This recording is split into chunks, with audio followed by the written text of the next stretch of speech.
In all the places of the earth, they know that the gods and spirits affect man's path. All the misfortune that befalls man lies at their feet. If you have eyes to see, you see their presence and their power. Keep your eyes open, traveler, and you might see their faces. Here, they once said that Loki lies imprisoned in a cave, trapped by his enemies, who set a serpent above to drip venom on his face. His wife, Sigyn, sits beside to catch the venom in a bowl, but when she must leave to empty it, the poison falls unabated.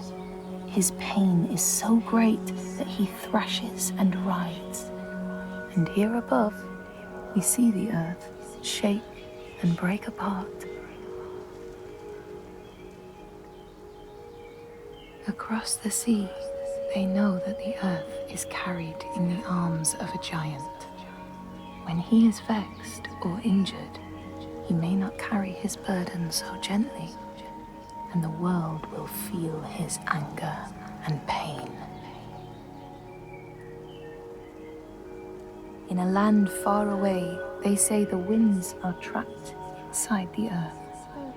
They try always to make their escape, and they buffet and beat on the walls of their prison, causing the earth to quiver. And when they break through, they make their escape.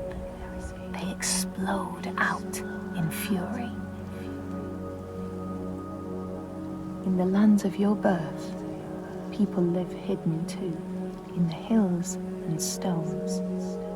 They may be the remnants of a godly race who lost a war with giants and, finding the world changed, retreated into silence.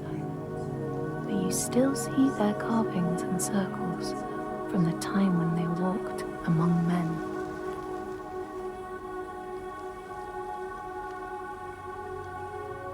Here, they know that if times are harsh, you may ask of the hidden folk to share their bounty. And if you are strong and wise and good, they may hear your plea and send you aid. But if you are not, or if you do not respect the strictures they lay down, you might have your strife doubled.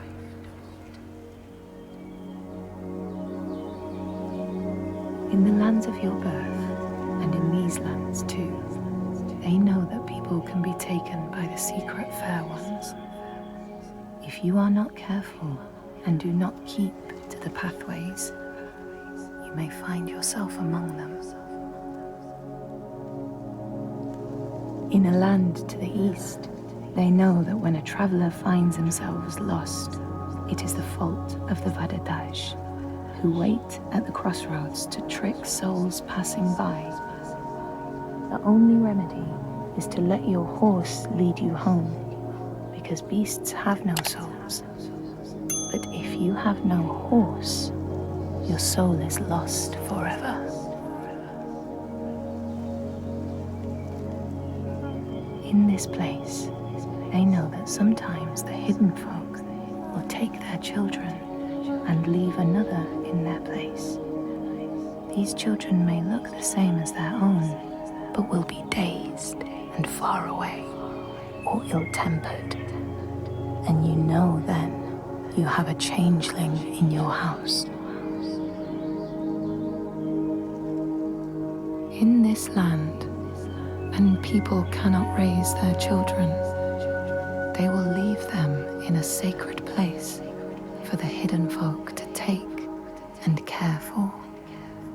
Sometimes these children come back, but it is said that they are changed with a wildness in their eyes, and their parents do not want them. These people know that children who have died uncared for can return as small ghosts clad in fluttering rags. When there are storms, they may cry as they did when they were human, and will look for their mothers until they find them, and never leave them again. In this land, you may catch sight of the Landdisir, the spirits who embody the sacred places, the rivers and rocks. Do you see the Lady of the Mountain, the Fyak Kunan, who bathes in the waterfall and lets the drops fall on her shoulders? In the heart of the Northlands, they know the storms are born of the Oshkuredi, the hunt of Odin. The huntsmen ride horses with eyes of fire. Their weapons clash like thunder, and it is best to hide inside, lest your spirit be called to join them. In your lands, traveler, they know that the Kailif, the hag of winter, is the one who hurls sleet and snow upon the land. She lives in a sea rock and rules the waves of the roiling winter ocean with her blackthorn staff. She strikes the ground to destroy the shoots of growing green, so the winter will lie long and low on the land. These people know that the sea god, Ran, sets out nets to trap sailors and drag them to her world. She sends the waves, her daughters, to wreck boats so she will have more men to take. And jealously, she pulls them down beneath the water. People here speak of warriors who can transform themselves into bears when they are enraged. Their skin becomes hide so thick, no sword or spear can break it. When King Hrolfr fought Skald, many people saw a great bear fighting beside him, who killed more men with its paw than any 5 soldiers. Men here will tell of how Jarl Hakon worshipped the giant Thorgerða and sought her aid in the middle of battle when the tide was turning against him. Fleeing to an island, he pleaded with her for aid, but she demanded a sacrifice. She rejected all of his offerings until he, at last, killed his own son in sacrifice. Thorgerða gave aid, and Hakon's enemies saw the giants striding amongst the ships, arrows flying from every finger and never missing their mark. Their morale was sapped, and Hakon won his battle.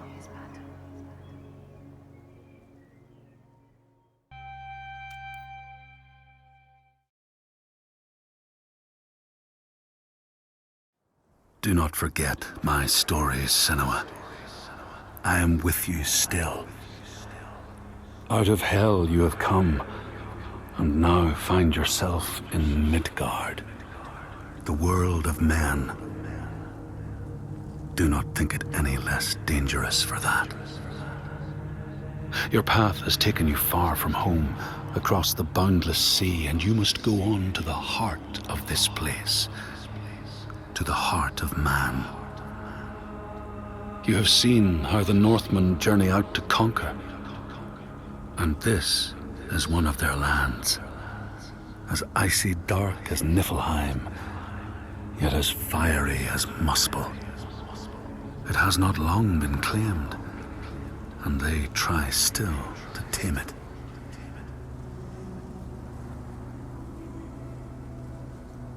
The Skald's verse speaks of a man called Grettir the Strong. A strange and bloody life he led. And it happened in this land you have come to. Listen to his story, Senua.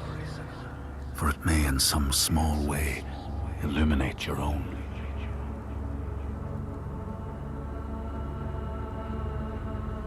The Skalds say that in Grettir's time, a nearby farm was plagued by hauntings. A shepherd called Glamour was killed by some evil force, found dead in the snow, bloated and black. His body could not be taken to burial because he was held fast to the ground. So it was left.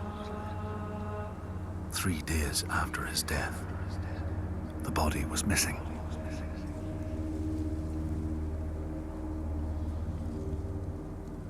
The Skalds tell how the revenant Glamour roamed the settlements, terrifying all those who lived there.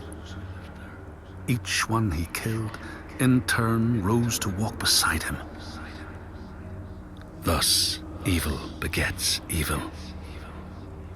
But the man Grettir was proud and overbearing, and thought the Droigar no match for his strength.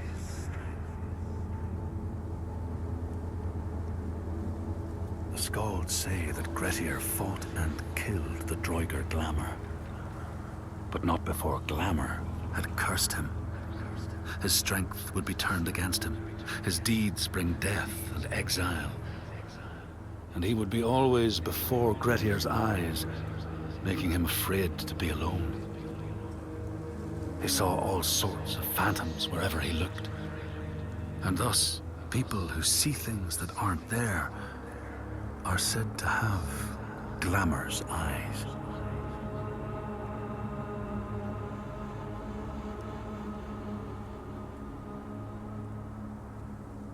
The Skalds tell how in the time of Grettir's kinsman Thorgrim, there was a terrible famine.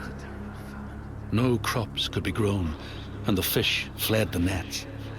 It lasted years, and the people were desperate. There was no respite even in spring, since terrible gales from the north would rise up and set in for weeks. This is a cold and unforgiving land, Senua.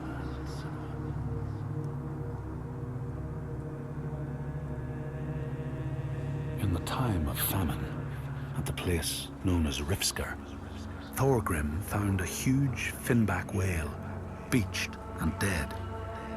His neighbor, Thorfinn, had already found it and was in the process of flensing it. But Thorgrim claimed it as his own. Thorfinn said he would not give it up without a fight. If that's what you want, Thorgrim said, let it be so. And he launched a blow at Thorfinn, cutting off his head in one strike.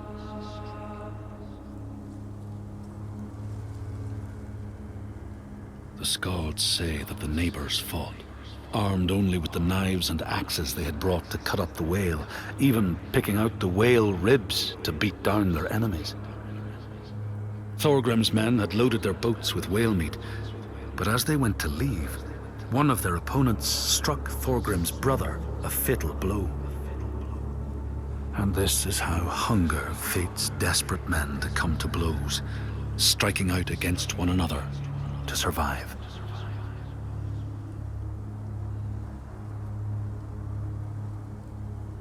The Skalds speak of the time Grettir, traveling with some others, ran into rough weather and docked their boat on an island.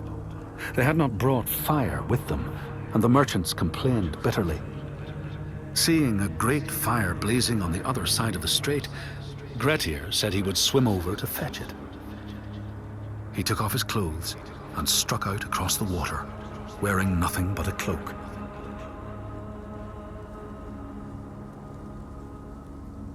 When Grettir came to the farm where the fire was burning, all was peaceful. By the time he reached them, his cloak was frozen stiff, and he looked like nothing more than some huge troll. The frightened farmhands struck out at him with the first things to hand, the burning logs from the fire. Grettir fought them off and got the fire he sought. But the sparks from the logs spread fire all over the house, and nobody survived the blaze.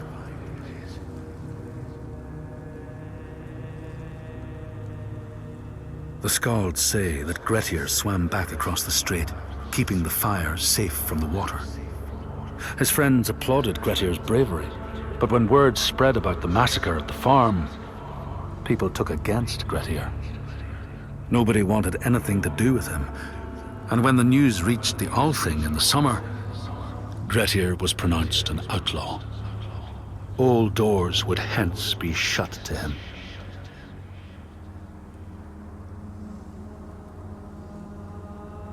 The Skalds speak of how Grettir, now an outlaw, took rest on the island of Haramsoi with a man called Audun. Grettir saw a great yellow glow like a fire rising from the ground. Audun told him it was coming from the burial mound of Kar the Old, who ever since he died had haunted the island, and warned him to stay away.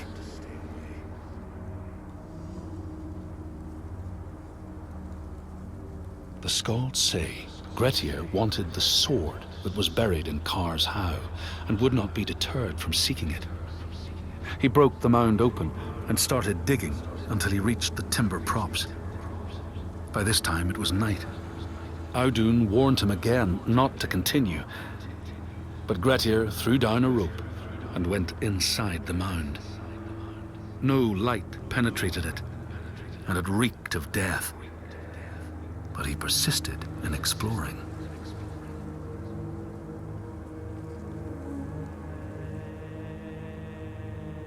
Grettir found the sword he was seeking, Kar's loom, buried in the grave mound. He went to leave, but before he could reach the rope, something grabbed him from behind, and Grettir realized the mound dweller would not let his treasure go. The two fought ferociously until Grettir got the advantage and chopped off the revenant's head. But Kar's loom would prove his undoing, fated to be the sword that killed him.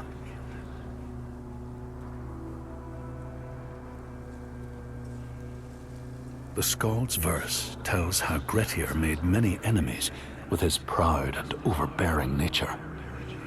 Always quick to anger, his strength and fighting prowess meant that even the most trivial of quarrels met a fatal end. The kinsmen of those he killed or maimed were angry, and because he was an outlaw, no one was allowed to help him.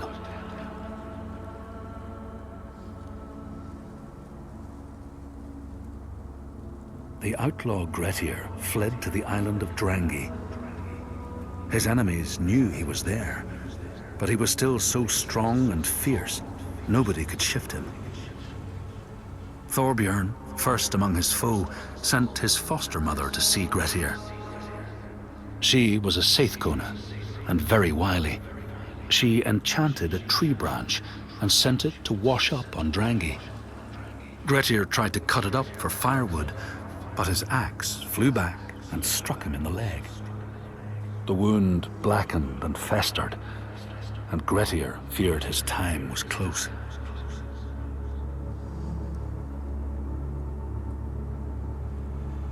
The Skalds say Grettir, wounded by Seidr, was now so weak it was possible for his enemies to defeat him. Under cover of night, Thorbjorn and his men attacked his shelter. They tried to disarm him, but he clung so firmly to his sword, Kar's loom, that they had to cut off his arm to get it free. Then they used his sword to cut off his head, and the land's mightiest outlaw was dead.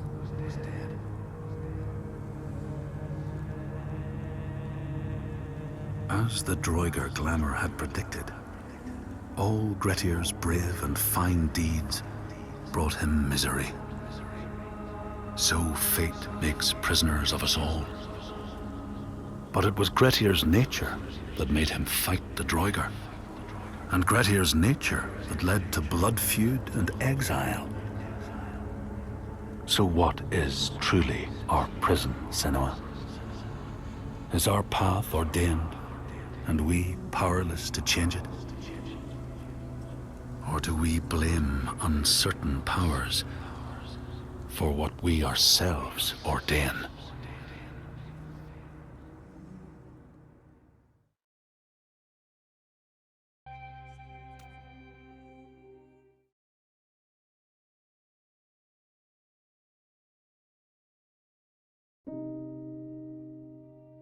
Senua finds a unique courage to keep pushing forwards on her quest, no matter what. She sees the world differently to those around her and faces challenges others would avoid. When driven so strongly by one powerful purpose, she will do anything to rid the world of the darkness. This is her life's mission, and she will not stop until she fulfills her quest. My name is Eddie, and I have lived with psychosis for most of my life.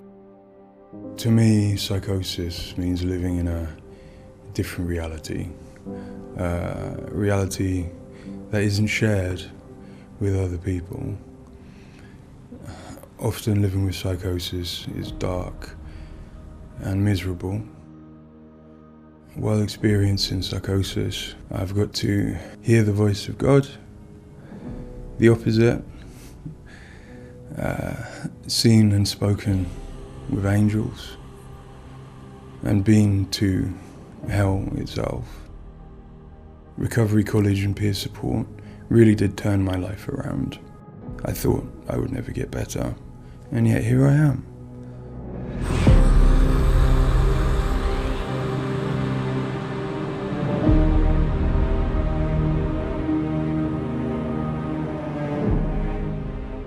The things that Senua experiences in Hellblade are very similar to some of my own experiences. She lives in a reality that other people might find hard to understand. She sees significance in symbols, in meeting people, in all sorts of things that are going on around her. Senua is experiencing an altered state of reality which would be very hard to understand without having experienced it yourself or playing Hellblade. Lost soul who fought through hell to find us. You were lost. Not anymore. Are you ready for what you will find here? It's difficult saying that it's an illness, that it's not real. Of course, to me, it is. And of course, to Senua, it is. And that's what's driving her to do these amazing feats of courage, to overcome pain and exhaustion, to do what she knows she must. All the fear, everything I've seen, everything I've done has led me to this place. We've come so far, not far enough. Say it. You are ready. Tell them. In Senua Saga Hellblade II, we tell the second part of the story of Senua, a Celtic warrior who, like Eddie, has experiences of psychosis, seeing the world in a unique way and existing in a reality unshared by others.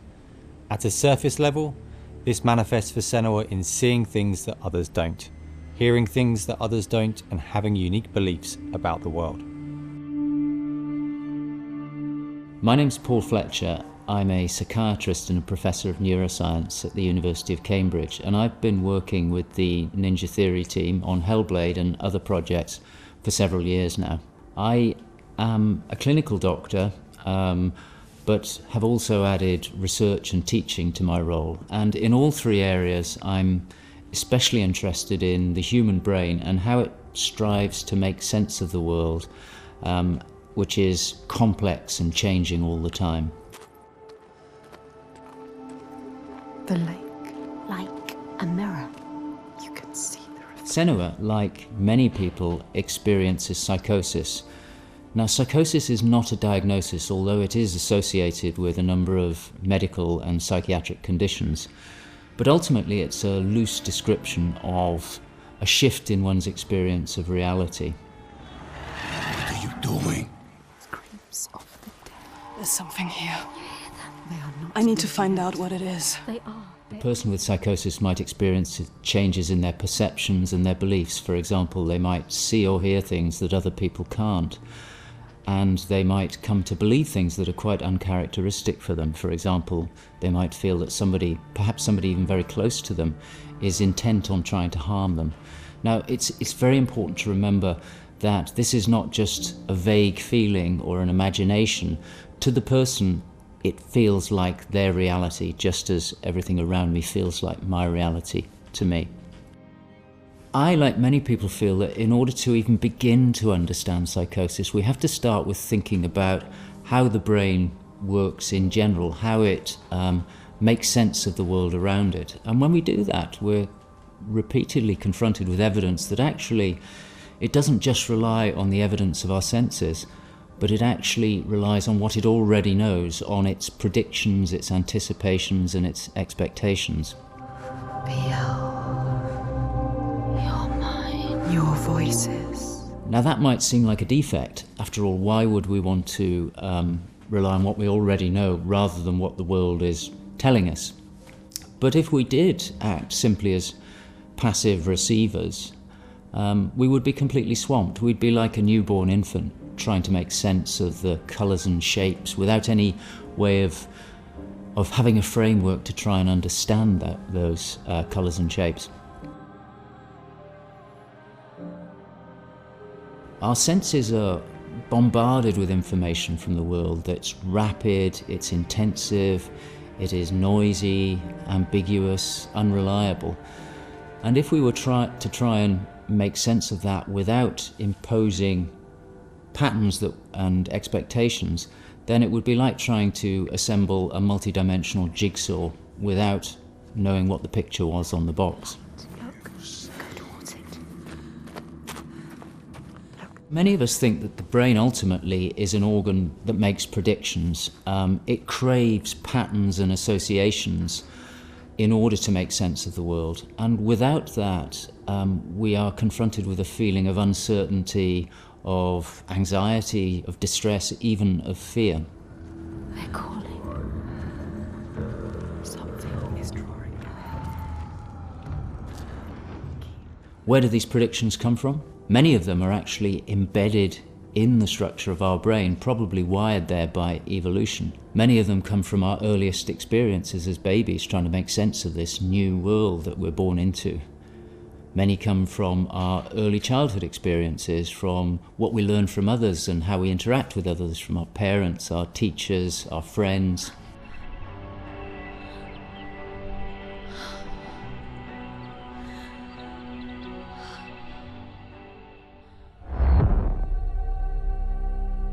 We all have a feeling that we're directly in contact with an objective reality, but it's probably the case that what we experience as our constructed model of the world is a blend of the evidence of our senses, but also what we are predicting or expecting from the world. So this blend exists in a very fine and delicate balance, and the weighting of that balance probably varies a great deal across different individuals.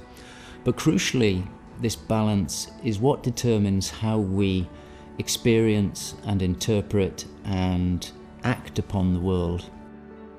And some of them are embedded in shared experiences with others, our society, our culture, our arts, even our religions and our mythologies. So for the most part, this works very well for us and enables us to make sense of the world, but it's also, being a delicate balance, it can be shifted, and it's very easy, even under the most normal day-to-day circumstances, to deviate from objective reality. A good example of this is the hollow mask illusion. All of us are familiar with a mask. We know that it depicts a face and that the inside is hollow. But when we see the mask rotating round and we see the hollow side, there is a deeper prediction, probably embedded in our brain, that facial features tend not to be hollow, that they stick out. And this deeper prediction can override our knowledge that the mask is hollow and make us actually perceive the face as sticking out at us. Despite what we know, the deeper predictions will override this. So for me and many in my field, perceptual illusions like this, which are very common, are really interesting because they tell us something fundamentally about how the brain is making sense of reality using its predictions. But more than that, for me, it's very interesting because it begins to give us a sense of how psychosis might begin to emerge. Psychosis is this experience of an altered internal construction of one's reality. And it seems feasible that this is dependent upon this balance I've talked about between predictions and evidence.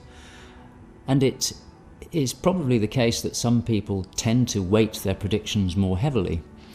This, in many circumstances, is advantageous because it means that they can discern patterns and associations that perhaps other people can't.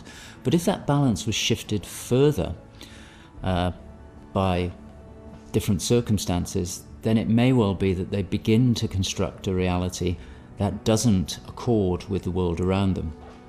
What might cause that shift? Well, a number of things. It could be caused by stress, sleep deprivation. It could be caused by illness, neurochemical disturbances. It's also the case that our experience will change how we predict things. So a very profound experience, for example, of trauma, could powerfully change the way in which we make predictions about the world and shift us from this delicate balance into a state of psychosis. In the case of Senua, we know that from an early age she was able to discern patterns and associations that perhaps other people couldn't. And on top of that, her childhood and adolescence had a number of traumas in it. Her father was abusive and he accused her of being the cause of evil and darkness. Her mother, who had the same capabilities as she did, was actually sacrificed for the same reason. And in addition, her village was attacked by Vikings and her lover was brutally killed. And it's possible that all of these traumas would act on her natural tendencies to topple her into this psychotic experience that is depicted in Hellblade. With every defeat, the dark rot will grow and soon it will take her soul.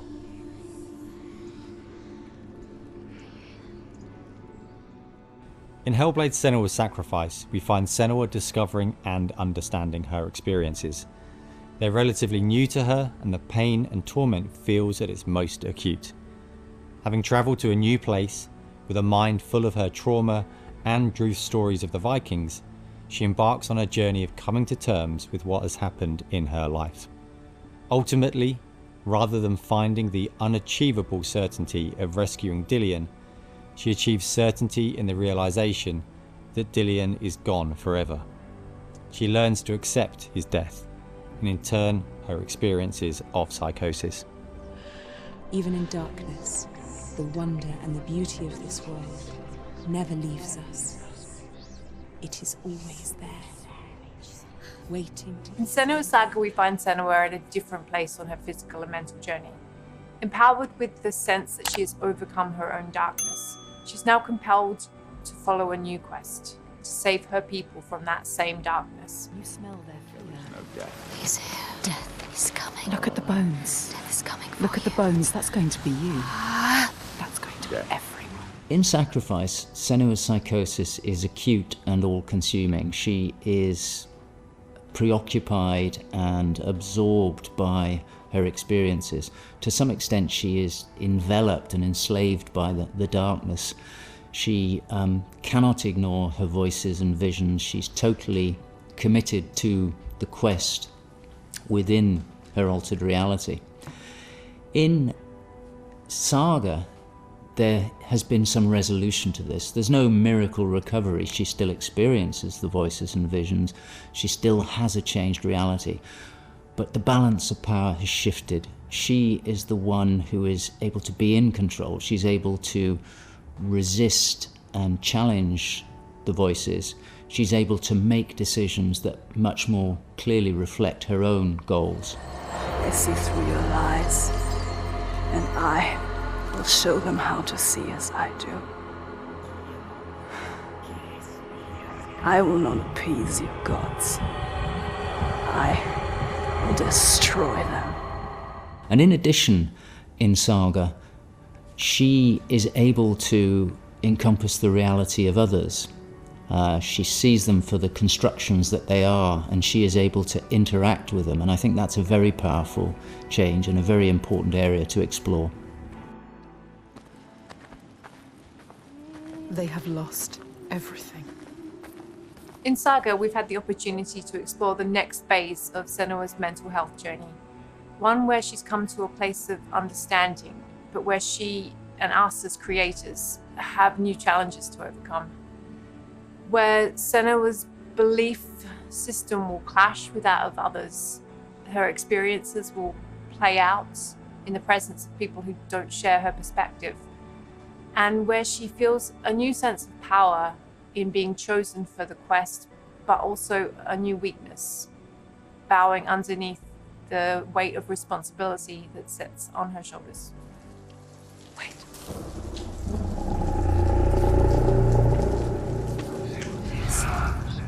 In Saga, we have once again utilized binaural audio to bring Senua's voices to life.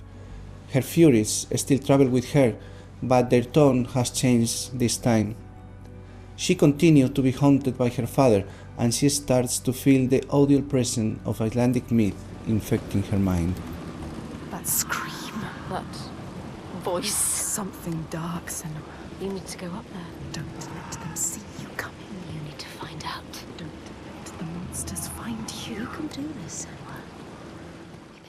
To hear the world as Senua does, we spend time with people with lived experiences of psychosis, and also with Paul Fletcher. This made a strong basis of what it is to hear voices, what they say, how they sound, how they change or react to external stimulus. And this paired with all we learned from the first game, Hellblade Senua Sacrifice, led us to create Senua's own sonic version of reality. To me, it's a privilege to sit in a room to play our game, and as we progress, hear their comments, thoughts and suggestions. Each one provides a different perspective, and I find especially inspiring and humbling to hear from Eddie his own experiences. Especially I find he has a way of putting very complex emotions, situations in a very simple yet poetic way, and it's really inspiring for me when I'm thinking in Senua's journey. We use binaural audio to bring 3D space in the headphones. This allows to experience the voice hearing and other sounds with a physical sense. Also extremely important is the performance of the voices, and for that we have been collaborating with Helen and Abby, our Furies. They are the most prominent voices of Senua. The way we perform is important as well, allowing for freedom, movement, creative input from Helen and Abby, and also important to have with them conversation and spend time talking about the journey of our character.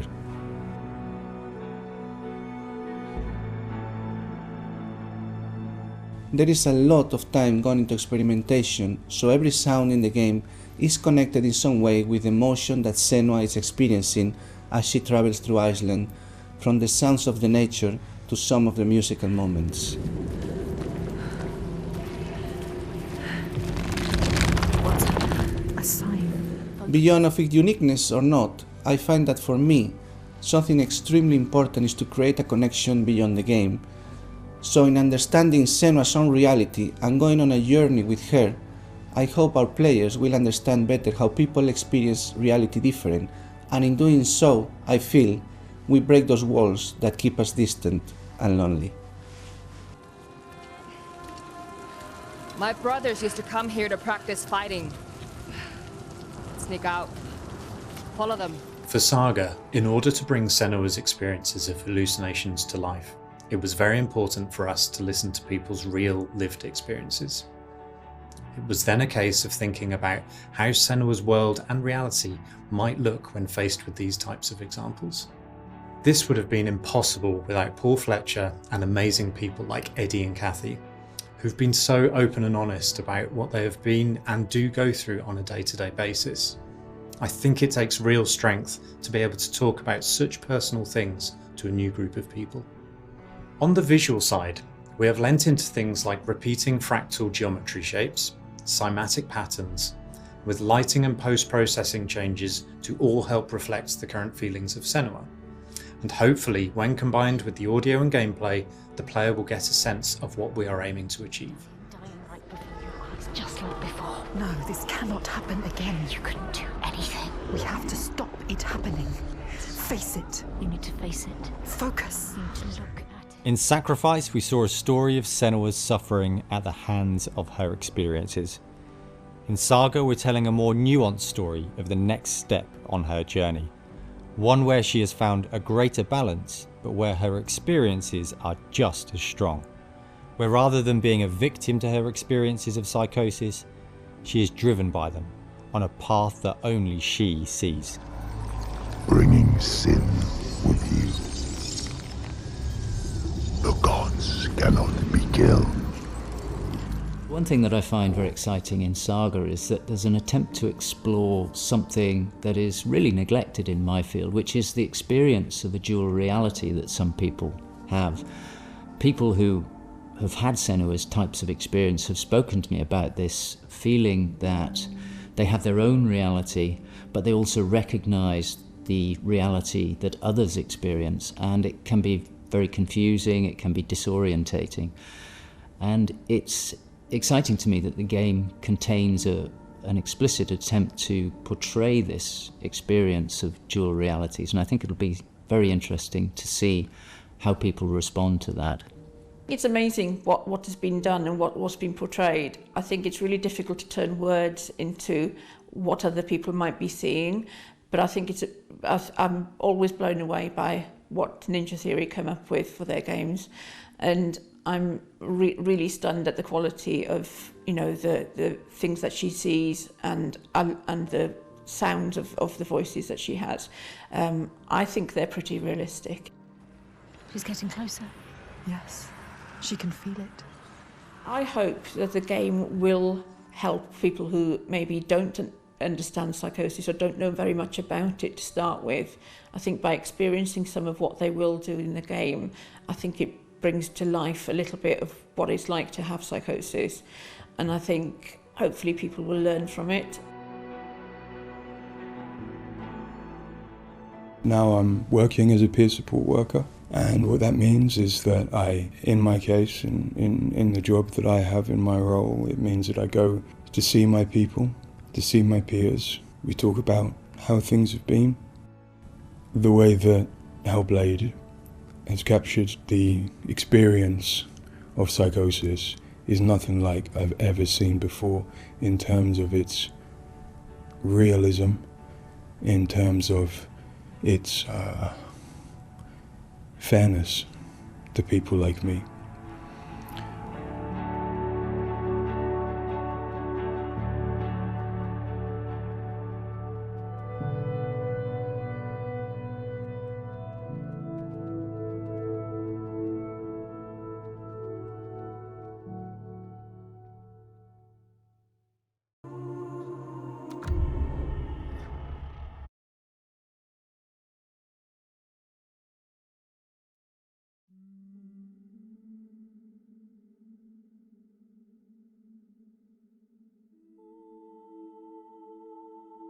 I have to tell you a story.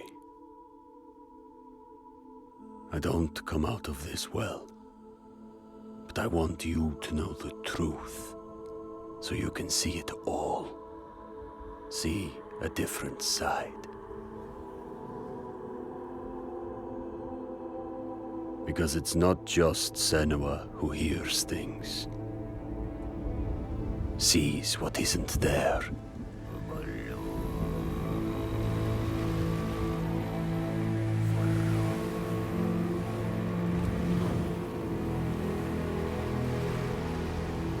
We Ostmen traded and lived among the people of those isles. But my father said we needed slaves. And we, unthinking and unquestioning, obeyed.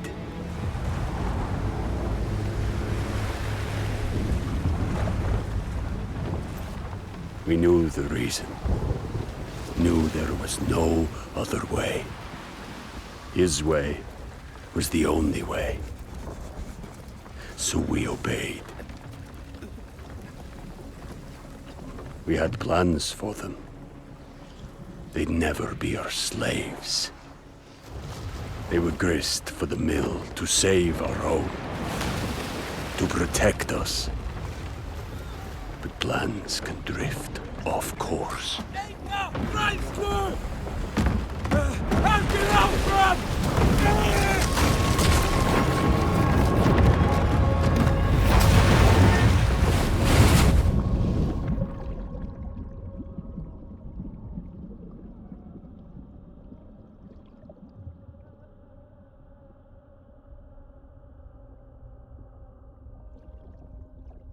It begins as it ends, alone in the dark.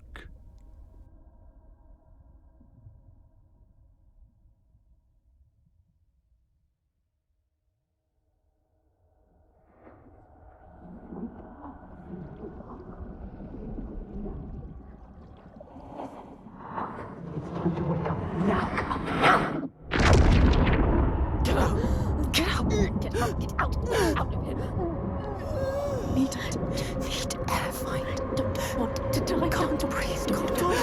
Can't breathe.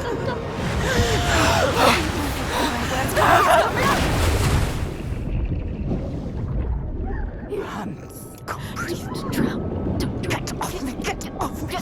Who is he? Get off me. Go wrangling. Don't let him drown you. No, not him. Go me now. Get off me. Go. Okay. A moment. Look up. Calm. Light. Go. Beauty. Go towards it. Where is everyone? Lost. Find blind. Find something. Find someone. She's lost. Just do what's needed.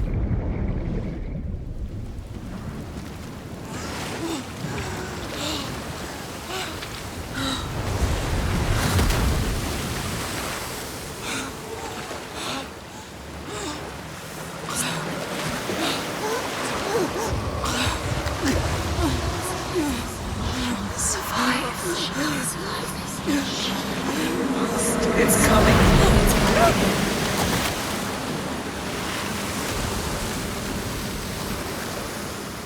She will survive this. She will survive. Come on, get up. Get up, quick.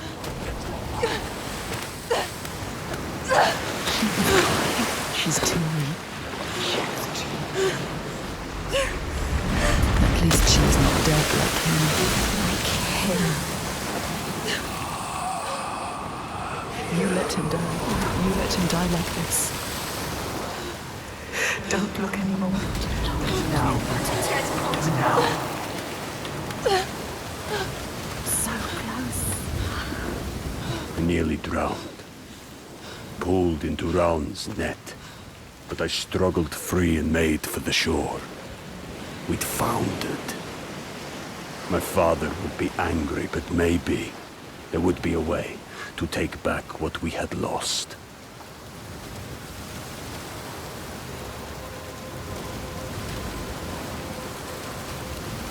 We can't stay here. Too cold. Taking you over. Let's climb. Don't think about the pain. Use your mind. You are a warrior. A weak warrior. You should not have come here, child. I had to take them back. They were all that stood between us and the giants. I never wanted it. It went against what I had been taught. Courage. Honor above all. But he said it was the only way. And I obeyed.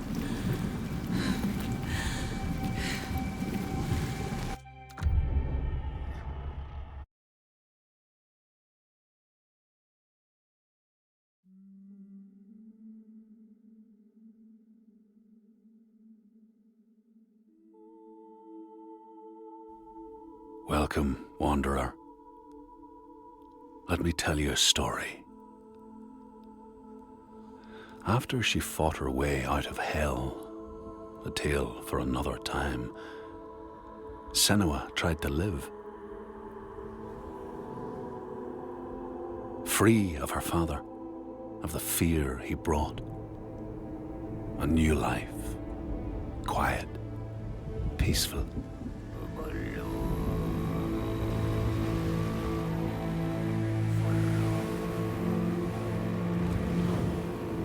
But fate is a demanding god, and she had other plans for Senua.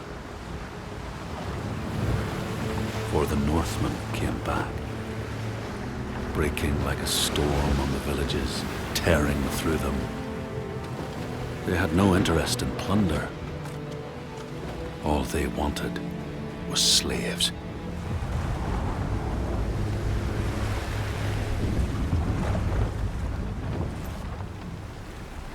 A different band of Northmen, sailing under a different sign, led by a different man.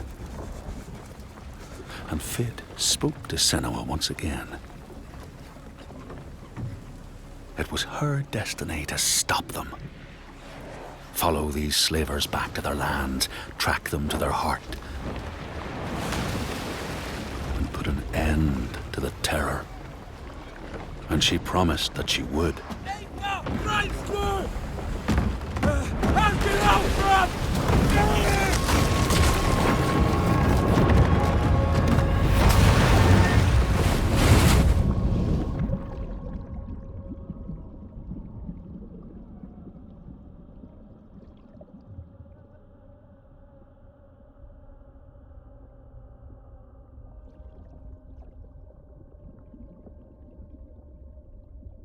But it wasn't going to be an easy journey.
She will survive. Come on, get up quick.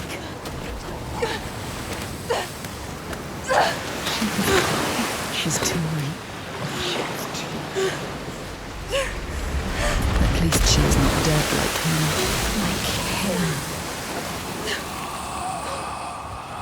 You let him die. You let him die like this. Don't look anymore. No. No. So close. That storm was not a natural one. Thor flung his hammer. Ran's daughters raged against the ships, and she cast her net to pull everyone under. But Senua fought her way ashore.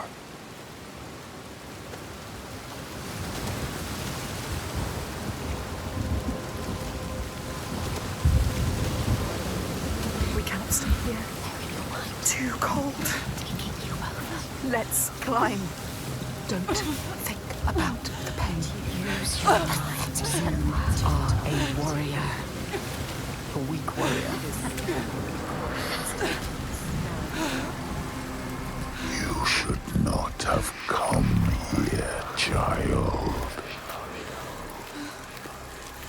Senua found herself alone in a strange, dark land, a land of fire and ice, of brutal mortal men and savage creatures. A land where the dead return. A land where giants roam. But fate had spoken, and it drove her on. She had been to hell before. Look. There it is. This is